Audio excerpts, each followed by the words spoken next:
Senator Inhofe. Well, thank you. Thank you, Mr. Chairman.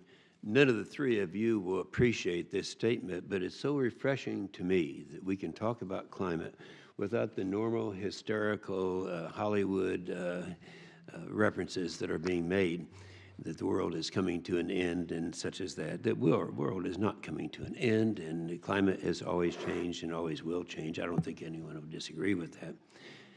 All right, let me just mention a couple of things. First of all, the comments that were made by Senator Whitehouse.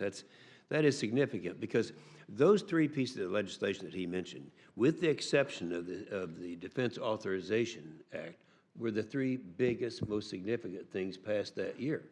And it was a great partnership that did it, and it surprised a lot of people. And quite frankly, I didn't get on this bill until today because I didn't want my appearance on this bill to chase off any of the others that were on this thing. So that's where I am. Now, I'm the first to admit that my state of Oklahoma is an oil state.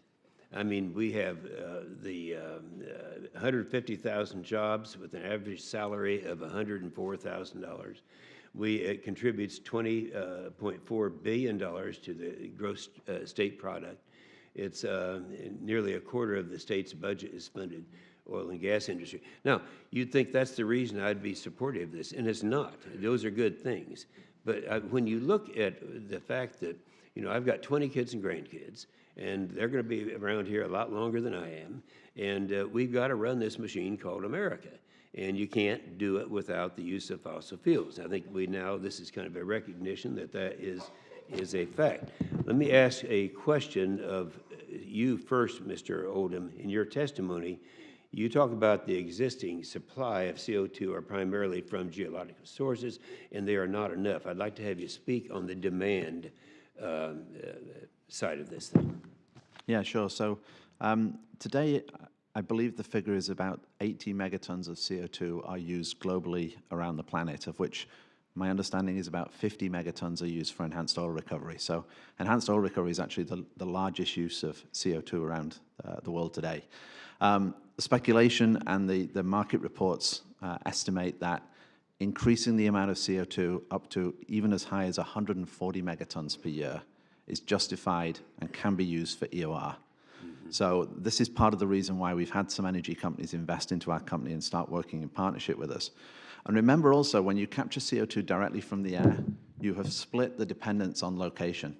So we can build our plant just about anywhere. We no longer have to build a CO2 collection plant where the ethanol plant happens to be and then move the CO2 through a pipeline.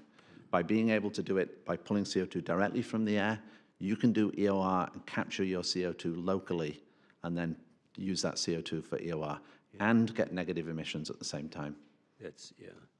That's great, and that's, you know, offsets so many of the people who are trying to use this issue for political purposes, and they say you just have to do away with fossil fuels altogether. If you do that, you can't do what we're talking about doing. I want to have one short question there to Mr. Sukit.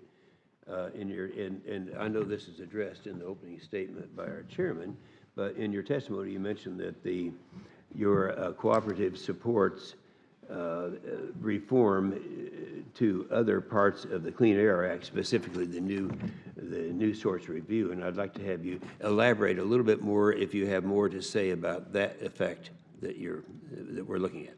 Yeah, I'd be happy to, Senator.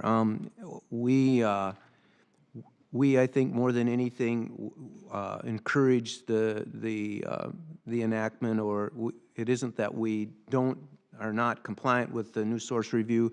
I think the biggest problem that we've had in the past, we've had situations where, and I'll give you a real life situation where we had one of our coal plants in North Dakota was going to put in some equipment to actually make it more efficient.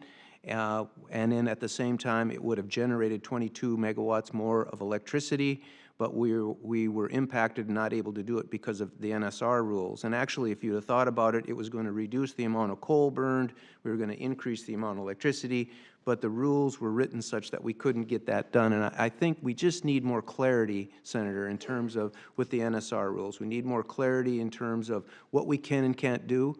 If we get a roadmap, we're going to be compliant and we're going to do it, but we just need clarity because it really stopped us from, A, we could have generated more electricity. 2, we could have burned less coal, and we would have had less emissions. So it's kind of a double-edged sword, but if you will, that's sort of my comment in terms of the NSR rules. That's good. I appreciate that. Mr. Walter Rui, I do have a question for you, but it'll have to be in the record because I will not have time to get to it now. But I do want to, with Mr. Oldham, you heard me describe my state of Oklahoma, the number of jobs, the reliance we have, how important the fossil fuels are to our state of Oklahoma. I would like to ask you what, specifically for a state like Oklahoma, what does carbon capture, utilization, and sequestration, CCUS, mean for my state of Oklahoma, and how do these technologies help? Sure. So it's probably a several-point answer, but I'll try and be brief. I think the first thing is the ability to do further enhanced oil recovery, but in an environmentally safe way. Negative emissions and EOR combined is really a win-win. So that's number one. And of course, Wyoming has a good amount of EOR already. Secondly, I think it offers an opportunity for a new industry. There are many, the Department of Energy publishes an atlas of sequestration sites across the United States. Wyoming has a lot of potential sequestration sites, saline aquifers, geological formations. So the opportunity to store CO2 underground in a state like Wyoming and many other states is a very real opportunity. And the third thing is a synthetic fuel. So by reducing the carbon intensity of fuel through blending, which of course the biofuel industry, the ethanol industry does today, is a great way of helping decarbonize fossil fuels while continuing to enable the economy that's so essential. So I think those are the three main areas where I think we can benefit. And what I've said to you here, sir, is also applicable for many other states across the United States. Sure. Okay, I appreciate that very much, and I appreciate the testimony very much. Thank you, Senator Inhofe.